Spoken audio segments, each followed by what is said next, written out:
Did you really expect anything else from me? I mean, really?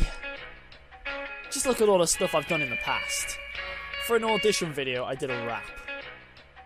I did an Ed Sheeran cover a while ago. I mean, why the hell would I do anything different now? 3, 2, 1, here we go now. Hey, your name is Evelyn, or H2O drink it. Whatever team she brings, I'm sure that we will sink it. I'm not going to lose, so don't even pretend. I'll be at the top of the table by the weekend. Celta Deino is back again, it's time to crush souls. This time we are the team who will achieve all of their goals. Why the hell am I rapping? My vocals really do suck. I should be doing editing, but I'm a lazy How is it going, guys? I cannot believe I'm just in the intro, but my name is Wandy Burnett, and welcome to PPL Season 2. It has officially begun. I cannot believe it's finally back. It's genuinely making me very happy that we have the PPL back again, because it's been a crap month for me, and I think it's going to be a great, it's going to be really good just doing the PPL again. But we are starting off against a complete newcomer in the form of Evelyn, H2O drink it, as you probably heard by my intro, which was completely stupid. I'm going to be doing those for everyone, by the way. But yeah, Evelyn, I've heard some very great things about. I've heard that Evelyn is a fantastic battler, genuinely a fantastic battler with some great Pokemon, and I've seen her draft and I was part of it, and she has a lot of stuff that can threaten me, but I did realise she had one big weakness, which I will come to on later in this analysis. But can we just take time out to say thank you very much to the Xyrophobia for his incredible work on this graphics set. It's fantastic, so if you haven't already checked him out, go and check him out. He's brilliant, he does so much good GFX. He's got some really cool series as well, like, I can't remember them off the top of my head right now, but he does a lot of cool Pokemon content as well, and he's genuinely a good guy. I watch his videos. Haven't been watching a lot of YouTube lately, so I don't know what he's doing at the moment. The last thing he was doing was, I think it was a Coliseum playthrough. But yeah, go and check him out. Give him all the love and support, because this graphics set, this analysis set, was his first attempt at doing anything like this, and it looks incredible. So good job to him. Thank you very much, and yeah. But anyway, let's get into the analysis. Basically, the team I decided to bring for this match was, in no particular order, Staraptor, Uxie, Seismitoad, Skarmory, Nidoking, and Mega Altaria. Now, we'll start off with Staraptor, because Staraptor over here was a choice band set with a Jolly Nature and 252 attack, 252 speed, basically max attack, max speed, 4 special defense with Brave Bird, Double Edge, Close Combat, and U-Turn. Because if we look at Evelyn's draft plan, I'm not going to tell you the team she brought yet, but if we look at her team, she has stuff like Infernape, Roserade, Zapdos, Feraligatr, Druddigon, Azelf, Mega Blastoise, Liepard, Crustle, and Oddish. Out of those 10 Pokemon, only 3 of them can outspeed a Staraptor at max speed. Now that's, unless you bring a Scarf something, but I was very worried about Scarf coming in, and at the end of the day, yeah. No, the reason I brought this thing was because it hits everything for a one-hit KO, apart from fully defensive Zapdos, fully defensive Druddigon, and yeah, just those, and not even Crustle. Seriously, this thing hits incredible. Unless you wanted to pull some stupid set out of the water, then yeah, that's it. That's literally it. Like, just Staraptor hits incredibly hard, and it was going to punch some holes in this team. Like, if I'd got this thing in at any point, then it would have just, you know, completely sliced through the team. Sliced through. It wouldn't even have been close, but yeah, that was it. Just, I thought it would be there because the Bird Stab and the Double Edge and the Close Combat literally just wrecked everything there. It wrecked everything there if you look at it. But yeah, anyway, the second Pokemon I decided to bring was Uxie. And Uxie here, now I had 3 Pokemon I was originally going to bring, and those 3 can all learn Stealth Rocks, but I didn't know which one I wanted to have the Stealth Rocks. I decided to put it on Uxie because Uxie's role in this match was simply to be a U-turn user. He wanted U-turn and Thunder Wave. I didn't need it to do anything else. I was very worried that I would come in and I would just get set up on by something like Nasty Plot Infinite, or I'd get put to sleep by Roserade, or I'd just keep taking a load of damage off of something. So I thought it would probably be a good idea to just have it as Thunder Wave, so that I could get some speed, like some speed control, over these really quite threatening Pokemon like Infernape and Roserade and Feraligatr, which was a massive threat, and Lipard. Now, I know Lipard has Prankster, but at the end of the day, if I could stop it from getting a knockoff off, then it would be, you know, incredible. But I thought that Uxie would be the one to have the Stealth Rocks, because Uxie didn't really need a full moveset of anything. It didn't really need to have any kind of stab on it, to be honest, because she had nothing really that it would be, like, able to, like, that would threaten it enough to want to use the stab, if you get what I mean. There was no point in bringing stab on it when it didn't need to do that. It didn't need to have the stab, it didn't need to hit anything for the damage. I thought the best bet I had was Foul Play, U-turn, Thunder Wave, Stealth Rock with a Bold Nature, 252 HP, 252 defense, and 4 special defense. Now I realised that I probably should have gone with Impish Nature, because I didn't have any special attacks on it anyway, but I don't know. I think I was planning to have something else on there instead of Foul Play, but I changed my mind at the last minute, because I was very worried that I would let Feraligatr set up, and if I let Feraligatr set up, it would have been a real big problem. But yeah, Uxie's role here was basically sponge hits, get some momentum with a slow U-turn, Thunder Wave things to get some speed control, and Foul Play that Feraligatr. That was it. That was literally what it was there for, and possibly Foul Play the Azelf, but that's all it was meant to be there for. I wasn't even sure if she was going to bring Feraligatr, to be honest, but I couldn't take the risk, because that thing was a massive threat to the team I wanted to bring. So yeah, Uxie had Stealth Rock on it, and it did the job. Seismitoad was the next Pokemon I wanted to bring that could have learned Stealth Rocks. I decided not to go with Stealth Rocks because I wanted to have Grass Knot. And the reason I wanted Grass Knot was because she has Mega Blastoise on her team. And if I use Grass Knot on Mega Blastoise and Feraligatr, it's going to do about 50% with the set I brought. The set I brought was Modest Nature with 252 HP, 196 special attack, 60 speed with Leftovers and Water Absorb. The reason I had the Leftovers was simply because it would have given it a little bit more staying power, and it very nearly allowed it to live a hit at one point.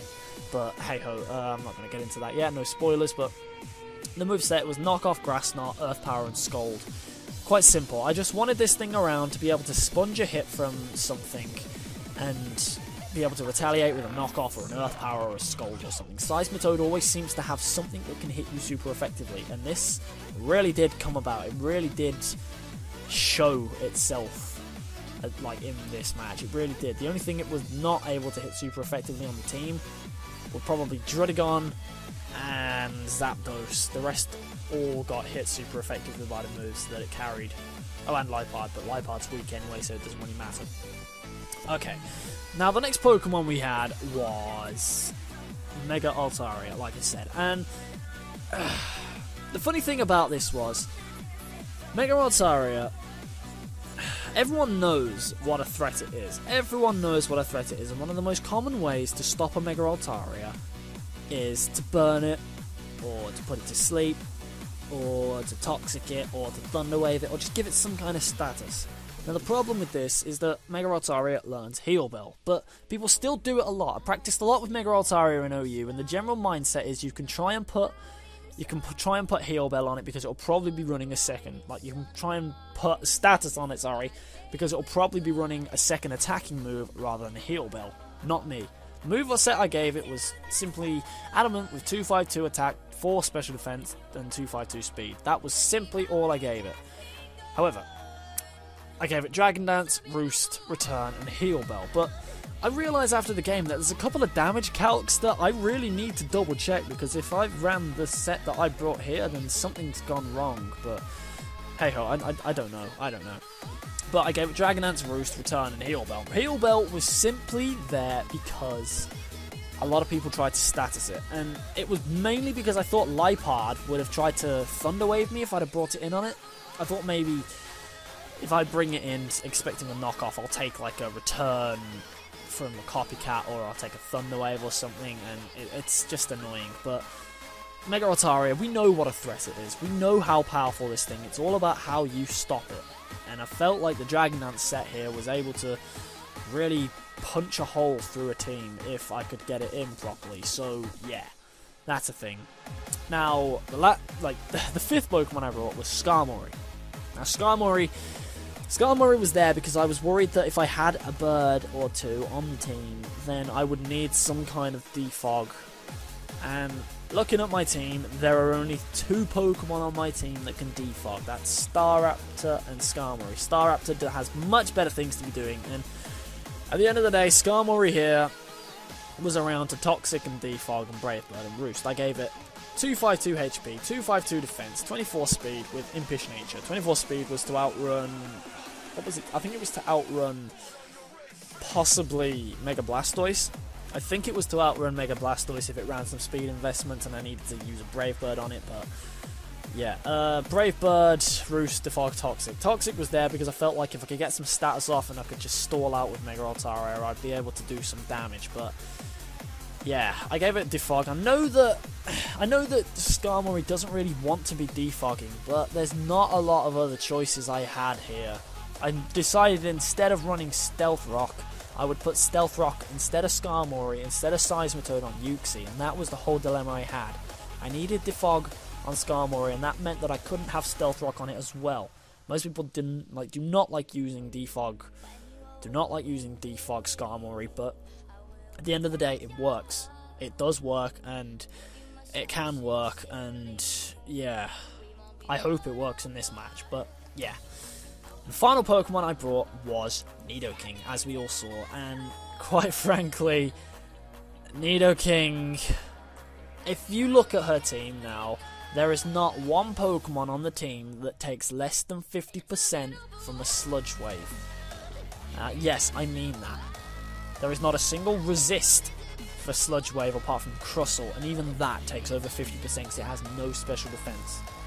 Nidoking, if I could get Nidoking in at the right time, once everything else had been weakened, I would be able to sweep. So I thought I'd maximize that potential and give myself as much clean-up potential as I can by giving it Choice Scarf, 252 special attack, 4 speed, 252 speed. Oh my god. 252 special attack, 4 special defense, 252 speed with a timid nature, Sludge Wave, Ice Beam, Thunderbolt, Earth Power. Now, that outran everything. That outran everything on her team. There's not a single thing besides Scarfer that outruns this on her team. So, I decided it was probably a good idea now to just stick with that and try and bluff the Scarf for as long as possible. If I bluff the Scarf, and it gives me a chance to take something out that I wouldn't have been able to take out earlier, if you get what I mean. But it still meant that Nidoking had the coverage it needed to have, was able to hit things that it wanted to, and clean up with Sludge Wave. Sludge Wave was going to be the main move here. I knew this from the start, so I was feeling very confident about this game, and the four Pokemon I had that were able to hit things were the Staraptor, the Nidoking, the Mega Altaria, and what was the other one? What was the other one? God damn it. And the Seismitoad. So I thought that was enough. That was enough, and I was ready. I was ready for this battle like 3-4 days ago, so yeah. Let's get into the match and see how we did.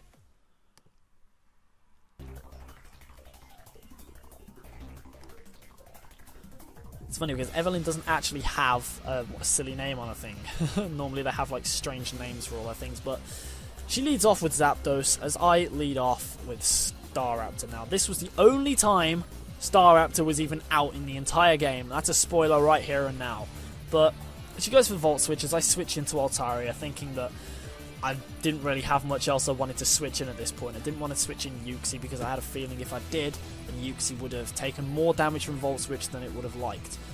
Now, at this point, I was in a strange situation. In the PPL, we have to Mega Evolve on the first turn. There was no way I could have stayed in, taken a Sleep Powder here with Altaria and switched out, so I had to think of what I wanted to fodder off. Skarmory seemed the logical option, and this Roserade uses Sleep Powder on Skarmory and puts it to sleep.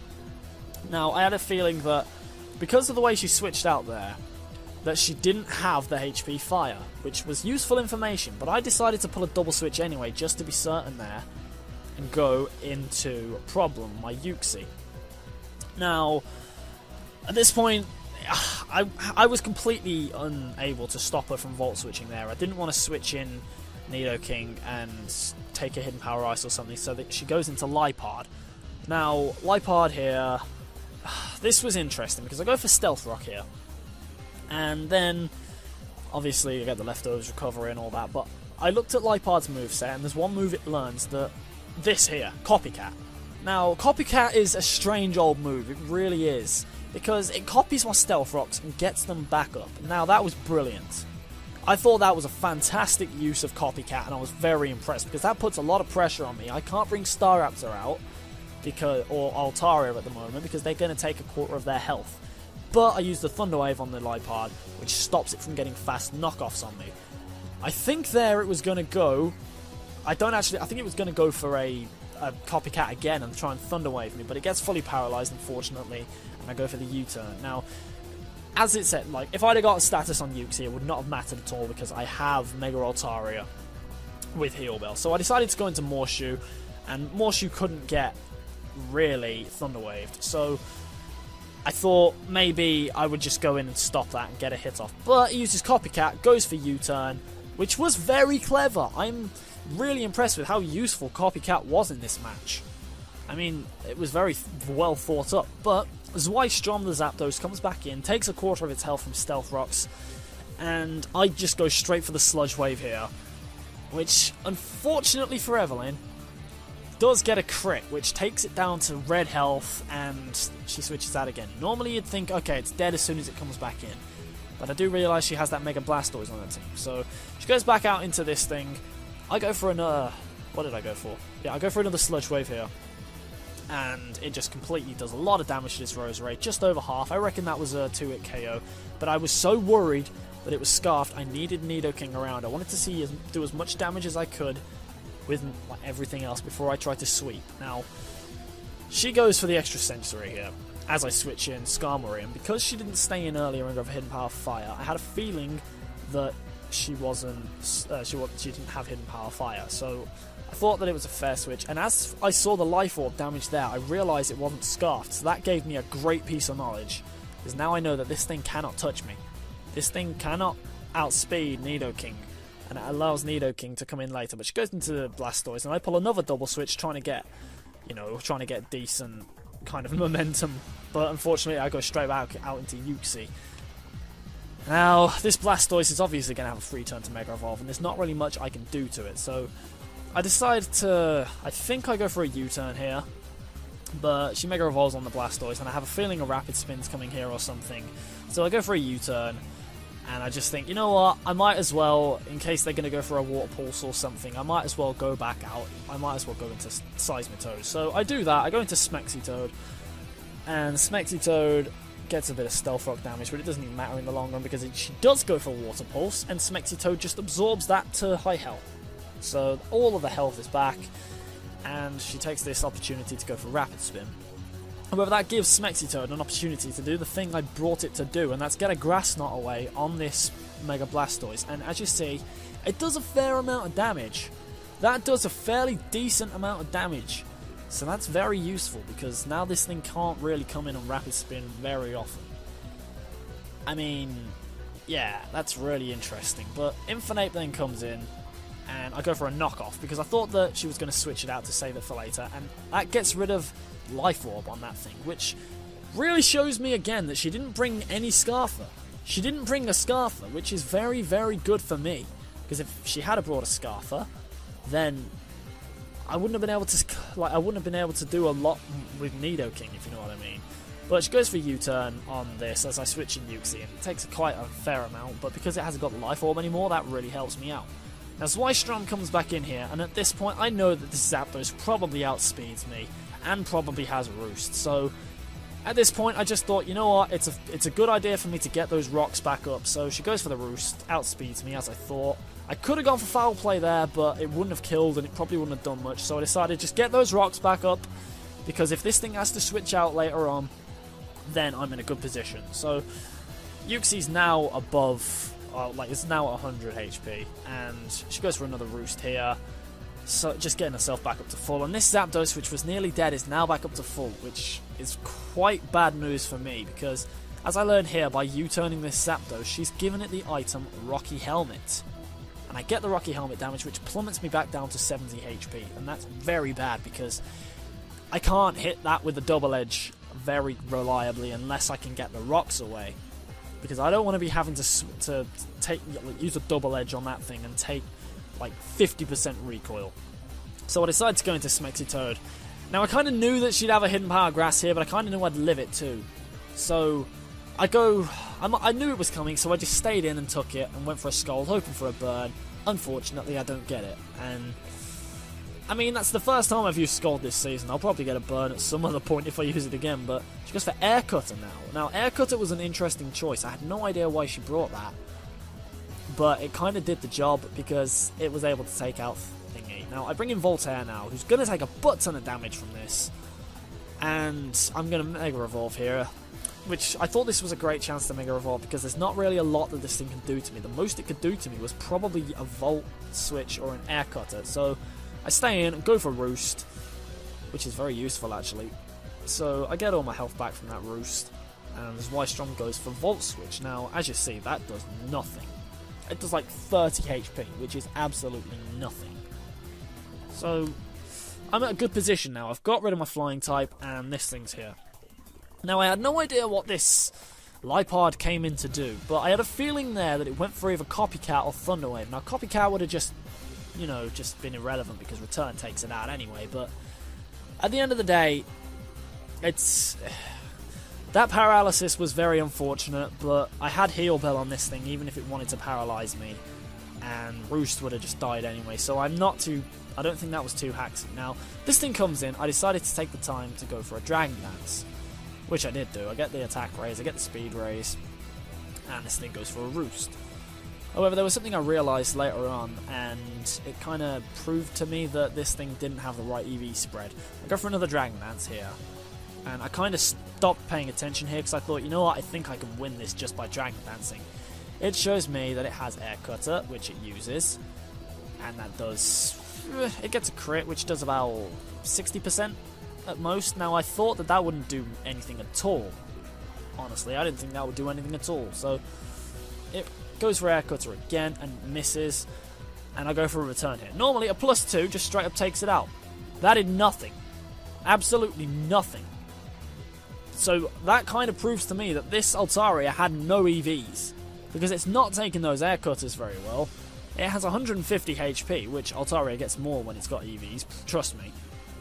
And I thought here that I was completely screwed, because I'm at +2, and I've got stuff up, and I'm just staying in, roosting, trying to get myself back up to full health, trying to wait for an opportunity to go for another Dragon Dance, be it from a miss or from getting enough health back off these things. So I'll go for Heal Belt here actually, because I thought it would be a good idea to wake Skarmory if I ever needed it to get rid of those rocks or whatever. So Balamori wakes up, and I go and watch this thing hit me with another Air Cutter, and that's so annoying because I do not enjoy staying in and taking hits and roosting back up, but it was the only thing I could do right now. Now, if I had the proper EV set that I wanted on it, then I probably would have been able to just finish this match here and now by going for another Dragon Dance and returning something in the face, but it's just stupid because there was nothing I could do. So she brings in this thing, this Drudigon, and I go for another Dragon Dance. So, as you can see right now, I'm up +3. A +3 return should be able to take out, like a +2 return should be able to take out a Drudigon from this health. No. So that really proved to me that this thing did not have any EVs at all, and it's a Rocky Helmet set, so I'm taking bare damage from that. Goes for the Earthquake, but it doesn't take me out, so that proves to me that this thing didn't really have anything else to hit me with. Now, I know these things learn some kind of Iron Head or Gunk Shot or something, so it kind of proves that she didn't really prepare for this thing that well, but I don't know. She goes for another Earthquake, and I decided, you know what, I think I can just finish this off now, and I might as well just be a bit more aggressive. So it gets the rough skin damage, and as you can see, I'm at +3. I'm at +3, and it took 2 hits to take out that Drudigon. That was stupid. I did not bring the right EV set, and that's annoying. So she brings in this Infernape, and here I was very worried that this thing was going to have Vacuum Wave or Mach Punch, so I just go for a Roost.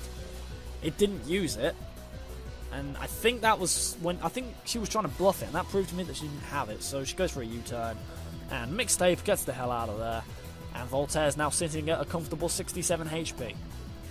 But there was nothing else I could have done here. Like, I mean, I kind of just got fed up already. I got fed up of waiting around with this Altaria, and I decided that if I could just get a hit off on this thing, after roosting one more time to make sure I survived another air cutter, if I could just get another return off, I'd be able to finish the game off. So she goes for the air cutter. I don't think she gets a crit. No, there's no crit there. I go for another Dragon Dance, because as you can see now, I'm up +4 with a Mega Altaria. Like, I shouldn't be having to get this high. I shouldn't be having to use it this many times just to get a decent... I should have double checked my AVs, but I go for the return, and that does nothing. I'm up +4. And it's just... Oh, it's just stupid. It's just stupid, but... Voltaire then goes down, and yeah, there's nothing else I could have done there. So I'm at the point where Nidoking can just come in and sweep up like the janitor it is. So comes in, and she withdraws the Zapdos and sends out, or what does she send out? Yeah, sends out the Infinite, just thinking, you know what, this thing's going to go down. It takes Stealth Rock damage, and at this point it's just click Sludge Wave to win. I click Sludge Wave, and it goes down. Oh my days.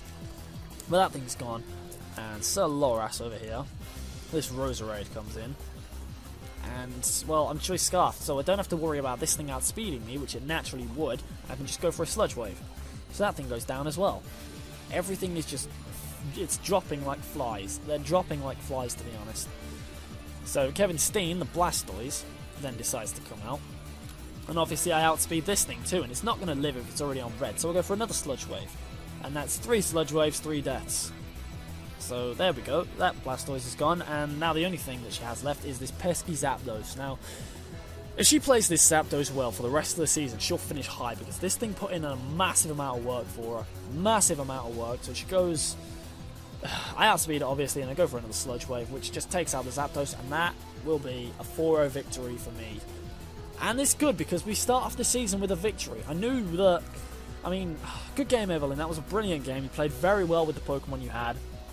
I mean, I think having Nidoking there was kind of too much, because it was able to, you know, do a lot of damage to anything she had. But if you look at the team that she brought, it was more than capable of putting up a fight for me, and she played it very, very well, and I was very worried for a lot of that match. So I've got to say massive kudos to her. She was brilliant in that entire game, and I'm very impressed with the way she played. But having said that, I did what I had to win. I played as optimally as I could, and I think that I've set myself up for a great performance in the PPL this season. So, with that being said, next week, I'm just going to have a quick check of who we play. I think next week we are playing... Yeah, we are playing Nido Queen's Park Rangers. So that's a rematch with Raikwin. Now, Raikwin... Oh my days, we had a great game against him last season. We completely destroyed him, to be honest. So... I'm very scared about next week, because he's going to want revenge. He's going to want to come out and prove that he's that he's better than his showing last season was, because I've watched his battles. He's a fantastic battler. I have a lot of time for the guy. He's a great guy, but I just need to say thank you very much, Evelyn, for today's match. It was a brilliant game. You played very well with the Pokemon you brought, and you put up a fantastic fight, so thank you very much. Go and check out Evelyn, go and check out her channel and all of that good stuff. She posts some fantastic content. Honestly, it's hilarious. You should see the PPL announcement video she did. It was brilliant. But yeah, thank you very much for watching, guys, and I will see you in the next episode of whatever I make. Bye bye. Boom.